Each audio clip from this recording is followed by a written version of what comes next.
le chef d'état-major de l'armée algérienne, Saleh, a souligné mardi la nécessité d'une mise en œuvre immédiate de la solution constitutionnelle pour sortir de la crise actuelle et s'engager sur une voie garantissant le bon fonctionnement de l'État. Saleh a déclaré dans un communiqué qu'il n'y a pas de place pour plus de perte de temps, appelant à la mise en œuvre des articles 7, 8 et 102 de la Constitution. Il a ajouté que la déclaration présidentielle publiée lundi sur la démission du président Abdelaziz Bouteflika a été rendue par des organes non constitutionnels.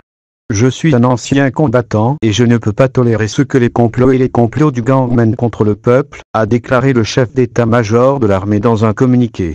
Saleh a souligné sa position dans les rangs des gens en bien et en mal, et a ajouté que la fraude des gangs, la tricherie et la fraude et l'utilisation à proximité de certains des centres de décision étaient suspectes et permettaient de collecter des richesses de manière illégale.